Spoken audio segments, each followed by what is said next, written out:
On the morning of January 11th, 1944, a young man climbed into the cockpit of a Messerschmitt at an airfield in northwestern Germany. He was in his early 20s. He wore the gray-blue tunic of a Luftwaffe fighter pilot.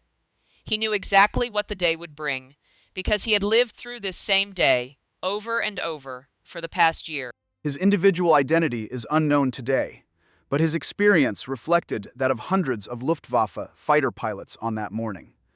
There were hundreds like him that morning. This is his story and theirs. The American bombers would come. They would come in enormous silver formations, 400 strong, throwing off cold contrails at 20,000 feet. Their little fighter escort would run beside them across the North Sea, across the Dutch coast, and then at the German border, the little fighters would run out of fuel and turn back. And then he and his squadron would move in, and they would kill them. German fighters had successfully intercepted deep bomber raids for much of the previous 2 years. There was no reason to believe this morning would be any different. He was wrong about everything. To understand why he was wrong, you have to go back 3 months, to a day the American air crews still called Black Thursday. October 14th, 1943, Schweinfurt, Germany, a ball-bearing complex deep inside the Reich. 291 B-17 flying fortresses took off from bases in England that morning to destroy it. 60 of them never came home. Another 142 came home broken. Skin holed by cannon fire, engines dead, crews wounded, crews missing. In a single afternoon, the United States 8th Air Force had lost the equivalent of an entire combat wing. At his headquarters northwest of London, Lieutenant General Ira Eaker read the loss reports and understood that his entire theory of war was breaking apart in front of him. For 2 years, the Americans had believed something the British had already stopped believing. They believed a heavily armed bomber, flown in tight formation, could defend itself. That formations of B-17s, bristling with 50 caliber machine guns, could punch through enemy fighter defenses in broad daylight, hit precision targets and return home. Schweinfurt proved they could not. The math was brutal. At a 10% loss rate per mission, the statistical chance of a bomber crew surviving 25 missions was almost zero. The air crews knew this. They flew the missions anyway, but they knew Eaker had run out of answers. The bombers needed fighter escort, all the way to the target, all the way home. But no American fighter had that kind of range. Early P-47 escort missions remained significantly shorter in range than the later Merlin-powered Mustang, before its fuel gauges began to bite. The P-38 Lightning had more range, but there were too few of them, and most were fighting in the Mediterranean and the Pacific. Beyond the fighters' turnback point, the bombers flew naked. That was where the Luftwaffe hunted them. On January 6, 1944, 5 days before the pilot in the Messerschmitt would climb into his cockpit, a small aircraft touched down at an airfield in the English countryside. From it stepped a compact, sharp-eyed man. James Harold Doolittle. Racing pilot, aeronautical engineer, doctor of science from the Massachusetts Institute of Technology, and, on April 18, 1942, the man who had led 16 B-25 Mitchell medium bombers off the deck of the aircraft carrier Hornet and bombed Tokyo. He was here to replace Eaker. The change of command was announced quietly. Eaker was being sent to the Mediterranean. Doolittle was taking over the 8th Air Force. Officially, it was a reorganization. Unofficially, it was a message. The old theory had failed. Someone new was going to try something different. Doolittle had 5 days before the next major mission. He was going to need every one of them. But what he was going to try was not going to be his invention. What he was going to try had already been built 4 years earlier and half a world away by a group of men who had almost thrown it in the trash. Spring 1940, Inglewood, California. A group of Englishmen in grey suits walked into a hangar at North American Aviation and asked for something impossible. They were the British Purchasing Commission. The Battle of Britain was coming. The Royal Air Force needed every fighter it could get. They wanted North American to build Curtiss P-40 Warhawks under license. Hundreds of them. Now. James Kindleberger, the president of North American, said no. Instead, he offered to design something better from scratch. In 120 days, the British had no choice. They agreed. 102 days later, an unpainted airframe rolled out of the North American factory. It had a razor-thin fuselage. one of the earliest laminar flow wing designs to enter large-scale production, and a radiator scoop under the belly that engineers said would fail. It was called the NA-73X. On October 26, 1940, it flew. The British called it a Mustang. For the first 2 years of its life, almost nobody in America wanted it. The problem was the engine. The Mustang carried an Allison V1710, a 12-cylinder inline that made good power at low altitude and lost it catastrophically above 15,000 feet. The United States Army Air Forces looked at the aircraft, saw a beautiful airframe married to the wrong power plant, shrugged, ordered a small batch for ground attack and reconnaissance. Gave it a lukewarm designation, moved on. By the winter of 1942, the Mustang was on its way to becoming a footnote. Then, on April 30th, 1942, a Royal Air Force test pilot climbed into the cockpit of a Mustang Mark I at RAF Duxford. His name was Ronald Harker. He was 32 years old. He tested fighters for Rolls-Royce. What he wrote in his report after that single flight would change the outcome of the air war over Europe. The airframe, he said, was superb. The visibility was excellent. The handling was among the finest he had ever encountered. But the engine was strangling everything the airframe could do. Give this aircraft the Merlin, Harker wrote, and you will have the finest fighter in the world. The Merlin, the same engine that powered the Spitfire, the same two-stage supercharged high-altitude power plant that had won the Battle of Britain. Within months, the marriage was performed. A Packard-built Merlin, licensed by Rolls-Royce and manufactured in Detroit, was mated to a Mustang airframe. The first Merlin-powered Mustang prototype flew in October 1942, with production variants following soon afterward. The performance numbers came back and stopped conversations in rooms full of engineers. Flight testing demonstrated a dramatic improvement in climb rate and high-altitude performance, 440 miles per hour at altitude, and range. Range that, with two 75-gallon drop tanks, gave the new P-51B a combat radius no single-engine American fighter had ever possessed. It could reach the aircraft factories of central Germany and come home again. The deep targets that had killed the unescorted B-17s over Schweinfurt were, for the first time, within reach of a fighter that could stay with them all the way in and all the way back. The math had just changed. Production of the new variant began at Inglewood in June 1943. By November, the first squadrons were forming up in England. They just needed a unit to fly them. The unit that got them was the 354th Fighter Group. It had been formed on November 15, 1942, at Hamilton Field, north of San Francisco Bay. It had trained on Bell P-39 Airacobras across the American Southwest. In October and November of 1943, it had crossed the Atlantic on the troopship HMS Athlone Castle and arrived at Greenham Common in England, expecting to be told what it would fly. At the docks in Liverpool, the men had noticed something. The cargo being unloaded alongside their own equipment was a shipment of brand new fighters. They were P-51B Mustangs.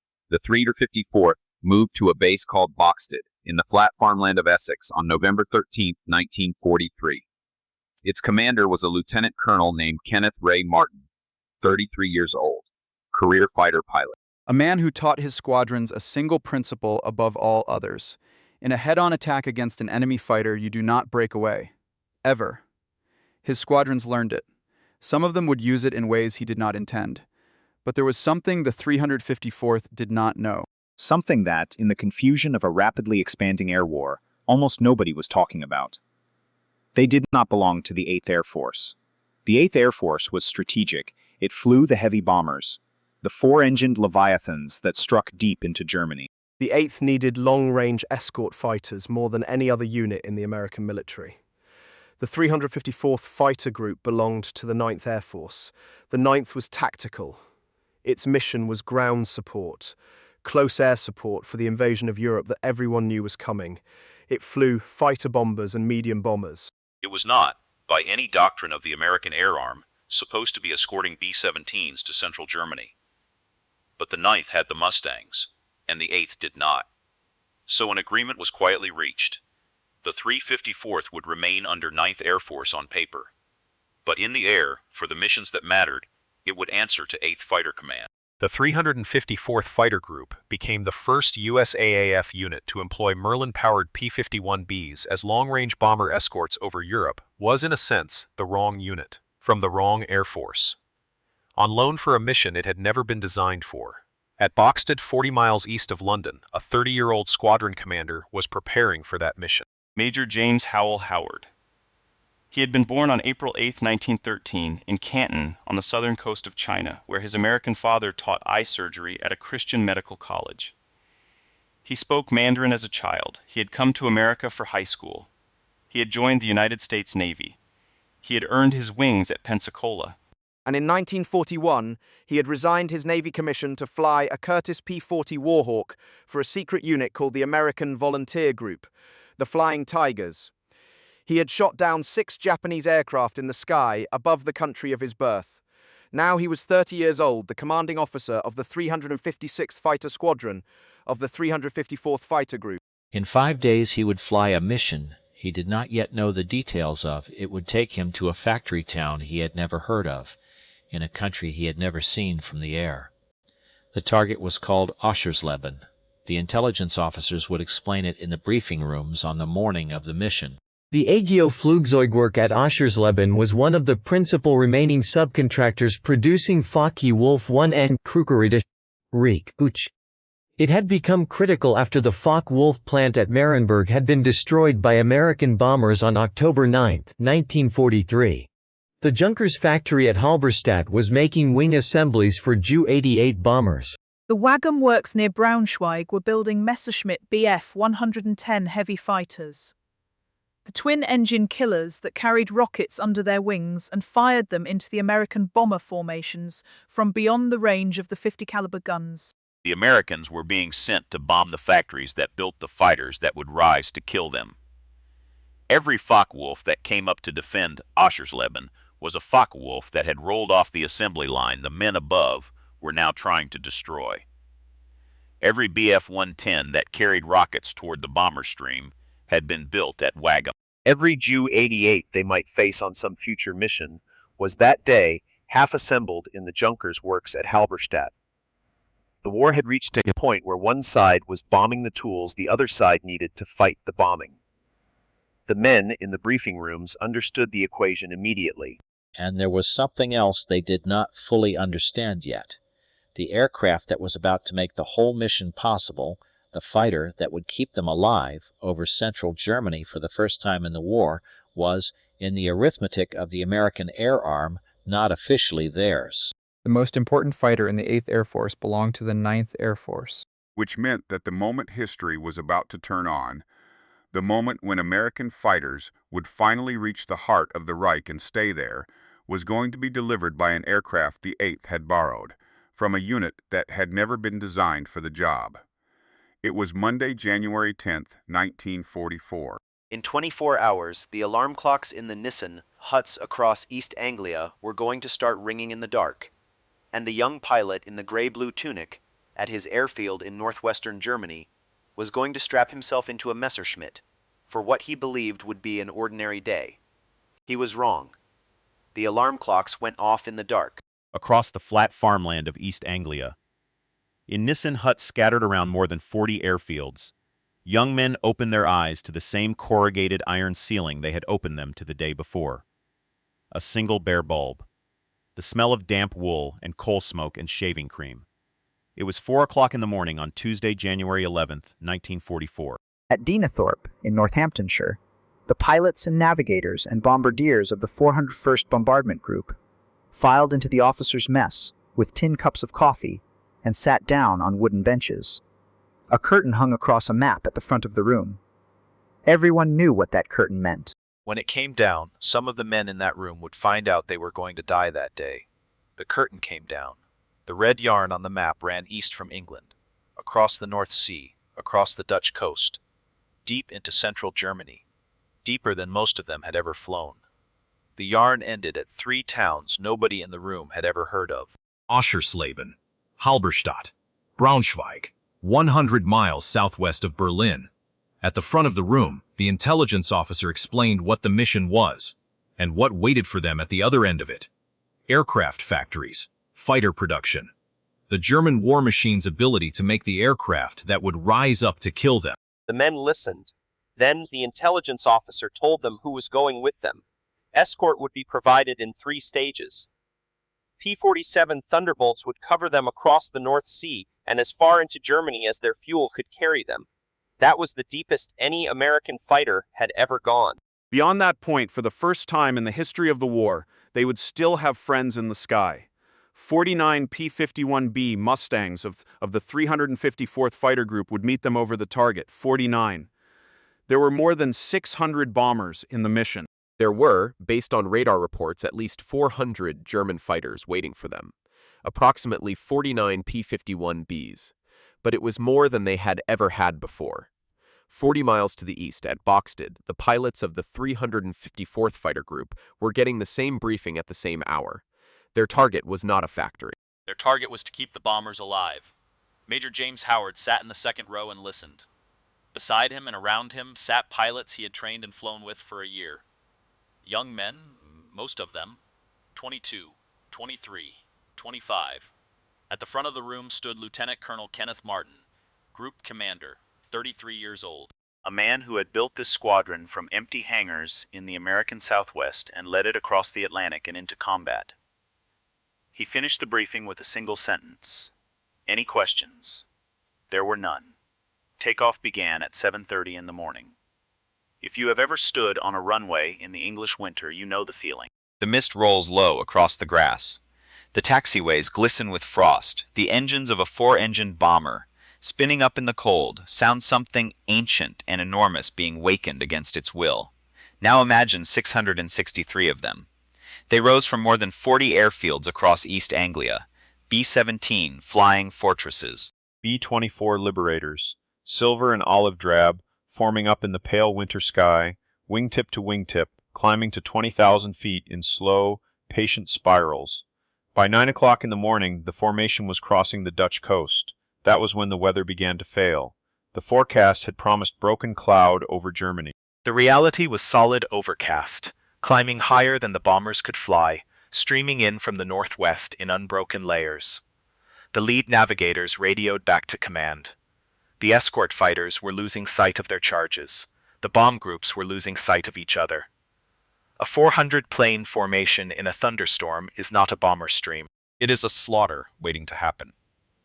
At the operations building of 8th Bomber Command at High Wycombe, on the outskirts of London, a decision was made. Recall. The order went out over the wireless. The 2nd Bombardment Division, headed for Braunschweig, turned around and began the long flight home. The 3rd Bombardment Division, headed for Halberstadt and secondary targets, did the same. The 1st Bombardment Division did not. And here is the first bitter irony of the day. The recall order had been issued to save the bombers, to keep them out of a weather trap, to pull them back before the Luftwaffe could concentrate on them.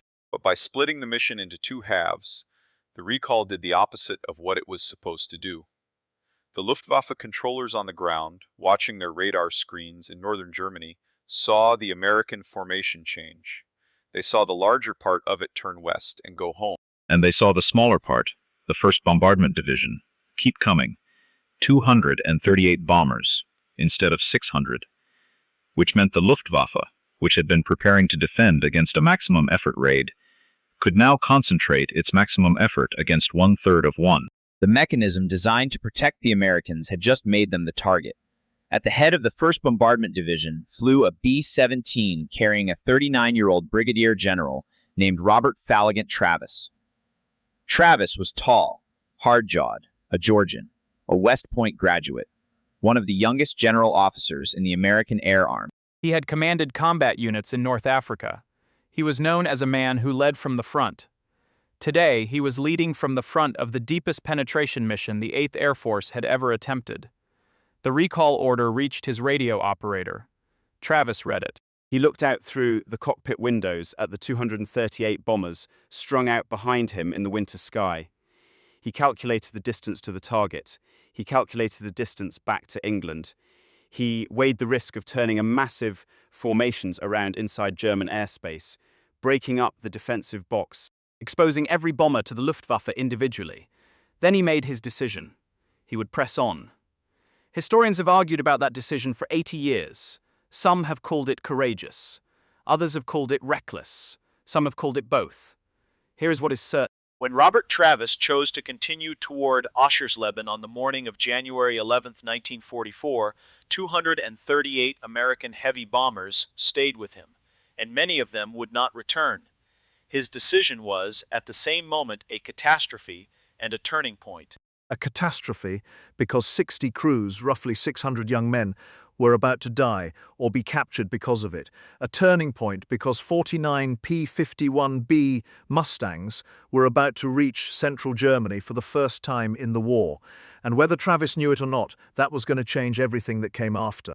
You cannot have one without the other. That is what makes this story hard to tell. Below them, on the frozen airfields of northern Germany, the Luftwaffe was climbing to meet them. From bases at Dielen in the occupied Netherlands, from Rhein, from Giever on the North Sea coast, from Wunstorf, Jagdgeschwader 1 and Jagdgeschwader 11. The single-engine fighter wings responsible for the defense of the Reich, Messerschmitt Bf 109G, Focke-Wulf 190A, and with them the heavy fighters of Zersturgeschwader 26, twin-engine Messerschmitt Bf 110s, ungainly, slow, but carrying under each wing something the American bomber crews had learned to fear, the Werfer Granate 21. A 21-centimeter rocket, fired from a tube slung under the wing from beyond the range of the bomber's 50 caliber machine guns. A direct hit from a WFR. GR-21 rocket could destroy or cripple a B-17 formation. The German plan had not changed in months. Wait for the escort fighters to turn back. Fire the rockets from long range. Watch the American formation disintegrate. Send the single-engine fighters in through the wreckage to finish the survivors. It had worked at Regensburg. It had worked at Schweinfurt. It had worked again and again through the terrible autumn of 1943. There was no reason to believe it would not work today. At exactly the moment the German fighters expected, the P-47 Thunderbolts began to turn for home. They had reached the limit of their fuel. They banked one by one and dove away toward the west, leaving the bomber formation naked. The Bf-110s of Zersturgeschwader 26 leveled off 10,000 feet above the bombers, opened their rocket tubes, prepared to fire. That was when the escort arrived. 49 Mustangs, dropping down through the overcast, cutting straight through the German attack formation before the German pilots even understood what they were looking at. Few Luftwaffe pilots had previously encountered Merlin-powered Mustangs operating so deep over Germany. They had been told to expect the usual American escorts, Thunderbolts, Lightnings, aircraft they knew, aircraft that would run out of fuel and turn away. The aircraft that came through the cloud that morning were different, longer, sleeker, a slender laminar flow wing, a radiator scoop under the belly. A profile they had never seen before at that depth of penetration. A pilot of Jagdgeschwader 11, later interviewed after the war, would describe the moment his squadron made its intercept run. His flight closed on a group of bombers, confident that the fighters overhead were the shorter-range Thunderbolts. When the first American fighter turned inside his wingman and stayed with him through a full split, at high altitude, he understood in a single second that everything the Luftwaffe had believed about the range of American fighters was wrong. He was one of the ones who lived to say it. Many were not. Lieutenant Colonel Kenneth Martin led the 354th Fighter Group into the fight. He would fight through the day, land his Mustang back at Boxted that evening, and continue as group commander for another month. His own story ended in a different sky, on a different mission, on the 11th of February, 30 days later. But that is a story for the end of this one. On the 11th of January, over central Germany, the battle spread across 100 miles of sky. Individual Mustangs, separated from their leaders in the confusion, hunted individual German fighters. Some dove after Bf-109s trying to escape at low altitude, and discovered, for the first time in the war, that an American fighter could catch them. Others climbed after Focke-Wulfs, and outturned them in the thin air above 30,000 feet. For the German pilots, something was happening that had never happened before. They tried to disengage. They rolled. They broke away in the sharp, sudden climbs that had let them escape from P-47s and P-38s for 2 years. The Mustangs came with them. In the middle of all of this, one Mustang lost its group. Major James Howard had made his first pass on a BF-1N that was climbing toward the bombers. He closed to 200 yards, fired a short burst, and watched the German aircraft roll onto its back and fall away trailing black smoke. His first victory of the day. Then he pulled up hard, looking for his wingman. They were gone. In the swirling chaos of the dogfight, Howard had climbed above his squadron. Below him, he could see contrails, tracer fire, aircraft turning in tight circles. But he could no longer identify friend from enemy. The radio was a wall of overlapping voices. His fuel gauge was already reading below half. He looked down. 20,000 feet below him, in a long gleaming line, the B-17s of the 1st Bombardment Division were still driving east toward Oschersleben. He looked closer. Coming in from the north, in loose finger fours, were German fighters, not 2 or 3, not 5 or 6. He counted and stopped counting. 30 or more. There were no other American fighters in the sky. He pushed his stick forward and dove. The bomb group he came down on was the 401st. Its pilots were leading the target run for the day. A tail gunner in one of the ships saw the Mustang appear out of the sun and screamed a warning over the intercom. Then the gunner realized what he was looking at. A single P-51, dropping down into a cloud of German fighters, not turning away, not calling for help. Attacking. Howard picked out a Focke-Wulf 190 that was setting up a run on the lead bomber. He closed to firing range. He squeezed the trigger. 2 of his 40 machine guns fired. The other 2 did not. He did not know it yet, but he had just encountered the great flaw of the early P-51B Mustang.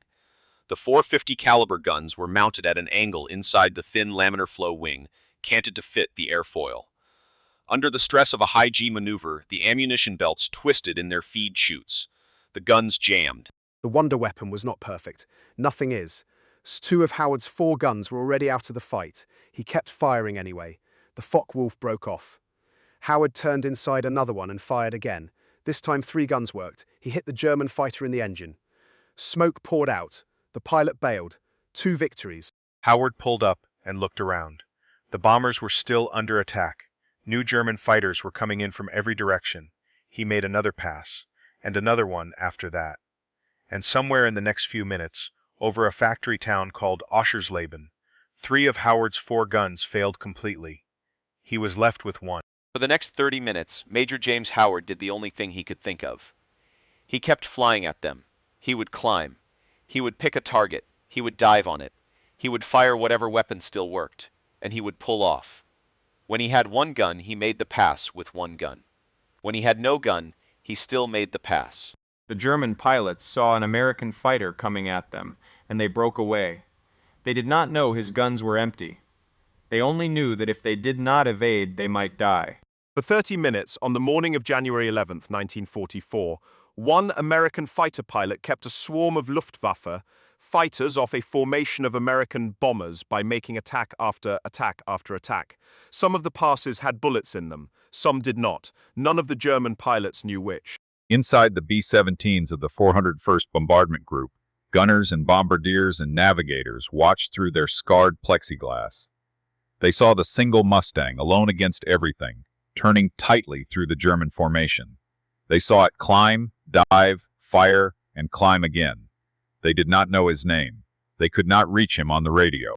They could see, painted on the side of his aircraft, 2 words in yellow. Ding Hao. It was a phrase Howard had picked up in China. It meant, roughly, very good. It was written in the language of the country where he had been born. Below them, the target was coming into view. The Ego Flugzeugwerk sprawled beside the railway line at Oschersleben. The factory that was building the very fighters attacking them. The bombardiers hunched over their Norden bomb sites. The bomb bay doors ground open. The bombs fell. The formation turned for home. Howard turned with them. His fuel gauge was reading close to empty. His guns were almost entirely jammed. His aircraft had been hit. He flew alongside the bombers on the north flank of the formation all the way to the Dutch coast. By the time the last Bf-109 broke off pursuit, James Howard had been in continuous combat for nearly 40 minutes. He had made, by the count of the bomber crews who watched him, at least 6 attack runs. He had fired the last of his ammunition somewhere over the German border. 60 American heavy bombers did not come home from the raid of January 11, 1944, The 401st Bombardment Group lost 4. Without the man in the Mustang, they would have lost many more. At Boxted, at 3 o'clock in the afternoon, a P-51B with a blackened cowling and 3 cannon holes through its port wing came in low over the Essex countryside and set itself down on the runway. The ground crew climbed onto the wing. The man inside looked tired. Nothing more. He unbuckled his harness, climbed out, and walked toward the debriefing hut. The intelligence officer asked him what had happened. Howard thought about it. He said he had gotten separated from his group. He said he had found a bomber formation under attack, and had done what he could. He said he thought he had shot down 2 German fighters. Possibly 3. He was not sure. He asked whether the bombers had made it home. The intelligence officer did not know yet. Howard nodded, signed the report, and went to find something to eat. 40 miles to the north, at Deenathorpe, the surviving B-17s of the 401st Bombardment Group were coming home one by one. The runway lights were on. Before the last of them landed, ambulances waited at the hard stands. Ground crews stood in the cold, counting aircraft as they came in, subtracting each returning bomber from the number that had left in the morning. When the arithmetic was finished, 4 B-17s were missing. It should have been many more. Inside the debriefing rooms, the pilots and gunners were telling the intelligence officers the same story. There had been a Mustang. One Mustang. It had appeared out of the clouds when the German fighters came in. It had stayed with them all the way through the target run.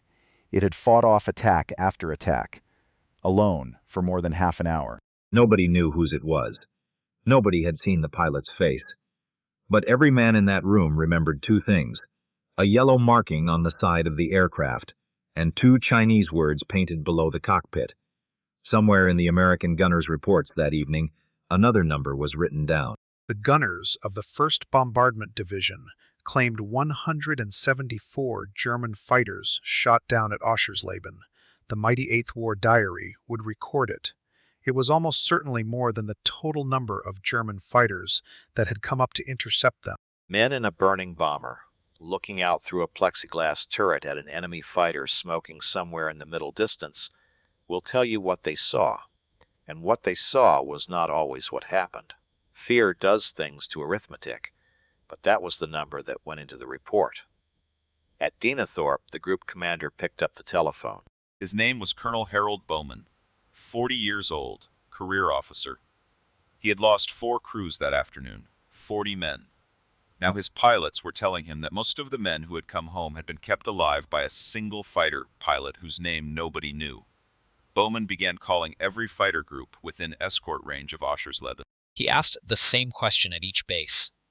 Do you have a pilot who was over Oschersleben this morning, alone in a Mustang with Chinese writing on it? At Boxted, they knew. They gave him the name. The name traveled faster than the man. By the following Monday morning, a young reporter for the New York Times named Frederick Graham arrived at Boxted with a photograph and a notebook. He had heard, filtered through the sensors, the outline of what had happened on the 11th. He had come to see the pilot who had done it. Howard did not want to be seen. He agreed to the interview because his commanding officer told him to. He sat on the edge of a folding chair in a Nissen hut. He answered questions in short, even sentences. Graham asked him how many German aircraft he had shot down. Howard said he was not sure. Graham asked him what he had been thinking, as he attacked 30 enemy fighters alone. Howard said he had seen a job that needed doing. Graham asked whether he had been afraid. Howard said he had been busy. The story ran in the New York Times on January 19, 1944. The headline read, "One-man Air Force belittles his feat." The next morning, James Alves Howard was famous. Newspapers across America ran his photograph. Radio broadcasts described the fight in language that was almost certainly too dramatic. Andy Rooney, then a young reporter for Stars and Stripes, called it the greatest fighter-pilot story of the war. Letters began to arrive at Boxted from the parents of B-17 crewmen, thanking him for their sons' lives. Howard read a few of them. He did not know how to answer them. He wrote back to some anyway. But something else was happening while the newspapers were running his picture. Something bigger than one pilot. Something that would end the war in the air over Germany. It began at Boxted itself, 30 days after Oschersleben. On the morning of February 11th, 1944, Lieutenant Colonel Kenneth Martin, the man who had built the 354th Fighter Group and led it into combat, took off on another escort mission. Over Germany, the group ran into a formation of enemy fighters. Martin closed on one of them, head-on, exactly the way he had taught his squadrons to close. The two aircraft collided in mid-air. Martin survived. He bailed out at high altitude, drifted down through the cold German sky, and was captured on the ground with several broken bones. He would spend the next 15 months as a prisoner of war. The next day, February 12, 1944, James Howard was promoted to lieutenant colonel and given command of the 354th Fighter Group. The man in the yellow-painted Mustang was now running the entire outfit, but that was still one unit. What was about to change was the doctrine that governed all of them. At the end of January, Major General James Doolittle had walked into his headquarters at High Wycombe and given an order that broke 60 years of military thinking. American fighters would no longer be tied to the bombers. They would no longer fly close escort. They would no longer wait for the enemy to come to them. They would be released ahead of the bomber stream to hunt. The bomber crews complained. They wanted their little friends close, where they could see them. Doolittle did not care. He had studied the mathematics of Schweinfurt. He had studied what had happened at Oschersleben.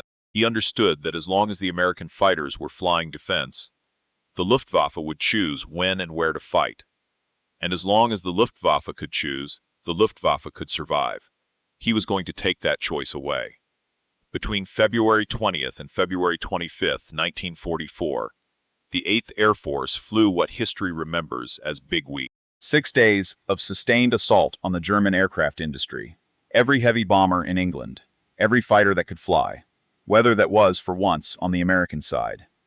The Luftwaffe rose to defend the Reich as it had to. The Mustangs were waiting. During those 6 days, the Luftwaffe lost roughly 100 experienced day fighter pilots.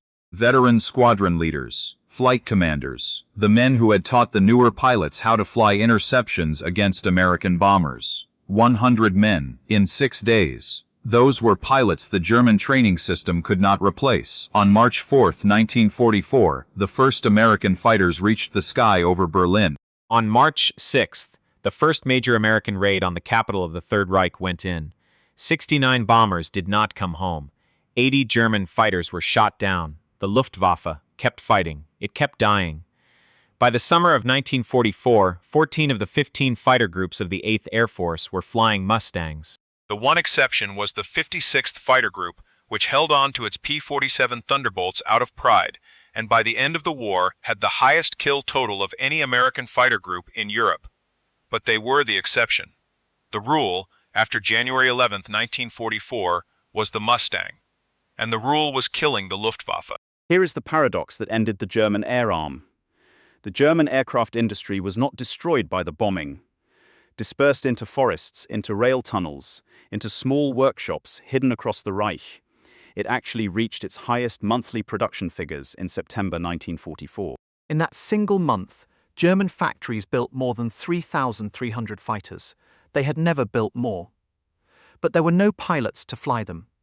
A new German fighter pilot arriving at his squadron in 1943 had received between 250 and 300 hours of flight training. By the end of 1944, that number had fallen below 100 hours. An American replacement pilot in 1944 arrived at his group with more than 400 hours in his logbook. That was the equation. The Luftwaffe was not running out of aircraft. It was running out of the men who could fly them. And the men who could fly them had been killed in the sky over their own country by escort fighters that did not turn back. Adolf Galland, the general of the German fighter arm, understood it better than anyone. He wrote about it after the war in the flat, honest sentences of a man who had lost. The appearance of long-range American escort fighters, Galland wrote, was the decisive factor in the defeat of the Luftwaffe. Not the bombing, not the industry, the escort. The Reichsverteidigung had been built on a piece of arithmetic. The arithmetic said that single-engined American fighters could not reach central Germany from bases in England. And as long as that arithmetic held, the German fighter arm had time. Time to intercept, time to withdraw, time to land and refuel and rise again for the next wave. On January 11th, 1944, the arithmetic changed. Everything after that was just the counting. James Howard did not stay in combat much longer. On January 30th, less than 3 weeks after Oschersleben, he shot down another Bf-110 over Brunswick. On April 8th, he shot down a Focke-Wulf 190 over the same city. It was his 6th aerial victory of the European War. His 12th of the entire conflict, counting the 6 he had scored in China with the Flying Tigers. On June 5, 1944, on the eve of the invasion of Europe, General Karl Spaatz pinned the Medal of Honor onto the tunic of James Howell Howard on a windswept airfield in England. Howard was the only fighter pilot in the entire European theater of operations to receive the medal. The citation did not come from his own report. He had barely written one. It came from the crews of the 401st Bombardment Group. Bomber pilots, bombardiers, radio operators, waist gunners. Men who had watched from their windows and turrets as a single American fighter kept them alive. Their words were what General Spaatz read that morning. Their gratitude was what the medal was made of. Kenneth Martin was liberated from a prisoner of war camp in the spring of 1945. He came home, resumed his career in the new United States Air Force, and retired in 1950. He rarely spoke about the war. Brigadier General Robert Travis, the man who had chosen to press on into Germany after the recall order, went on to command bomber wings in the Pacific. He was promoted to Major General after the war. On August 5, 1950, he was killed in the crash of a B-29 Superfortress at an airbase in California. The base was renamed in his honor. To this day, it is called Travis Air Force Base. Adolf Galland survived the war. He wrote his memoirs. He became one of the most respected voices in post-war aviation history. He died in Remagen, Germany in 1996. The men Howard fought that morning, the pilots of Jagdgeschwader 1 and Jagdgeschwader 11 and Zerstörer 26, mostly did not survive. The ones who did rarely spoke of it. The ones who wrote memoirs, as some of them did, described the arrival of the long-range American fighter in nearly identical terms. They had understood on that day that the war was going to be lost. Not that day, not that week, not that month, but eventually. And that from that morning forward there was no longer any patch of German sky where a Luftwaffe pilot could rest. James Howard came home to the United States. He married. He had children. He went into business in St. Louis and then in Florida. He served as the director of a small airport near St. Petersburg. In 1991 he published a memoir. He called it Roar of the Tiger. It is a quiet book written by a man who never quite understood why so many people wanted to know his story. He died in Bay Pines, Florida, on March 18, 1995. He was 81 years old. His Mustang did not survive the war. The P-51B with serial number 43-6T3 Fun 5, the aircraft the world knew as Ding Hao, was flown by other pilots of the 354th Fighter Group after Howard rotated home. The exact circumstances of its loss were never recorded. Not one of Howard's original combat aircraft is known to exist today. The story survived. The airplane did not. 80 years have passed since the morning of January 11, 1944. The airfield at Boxted has become farmland. The airfield at Dienethorpe has become farmland.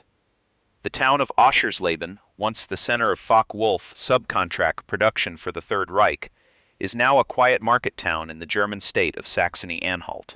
Old men who were boys when the bombers came still remember the day the sky filled with contrails and the smoke rose from the factory beside the railway. Somewhere in the archives of the United States Air Force is a report written in the flat, careful language of a debriefing officer describing the actions of Major James Howell Howard on the morning of January 11, 1944. The document runs a few pages. It does not use the word hero. Howard would not have permitted it. But the young man in the gray-blue tunic who climbed into a Messerschmitt that morning in northwestern Germany, believing he understood exactly what the day would bring, was walking toward a moment his side had not planned. For he was walking toward death of a piece of arithmetic. The arithmetic had said that no American fighter could reach the center of Germany. The arithmetic had been the foundation of the entire German defense of the Reich, and on that morning, in the sky above a factory town, none of them had ever heard of, the arithmetic died. The Luftwaffe would keep fighting for 16 more months. The pilots would keep climbing. The interceptors would keep coming up through the cold air of central Germany to meet the American bomber streams.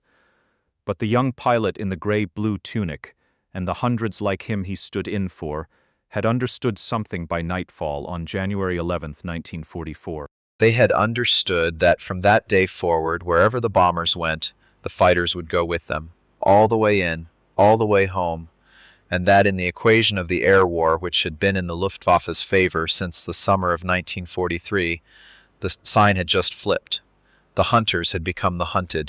The American bombers, for the first time in the long, terrible history of the daylight air war, had a friend who could go all the way with them. The man in the yellow-painted Mustang was the first proof. He would not be the last.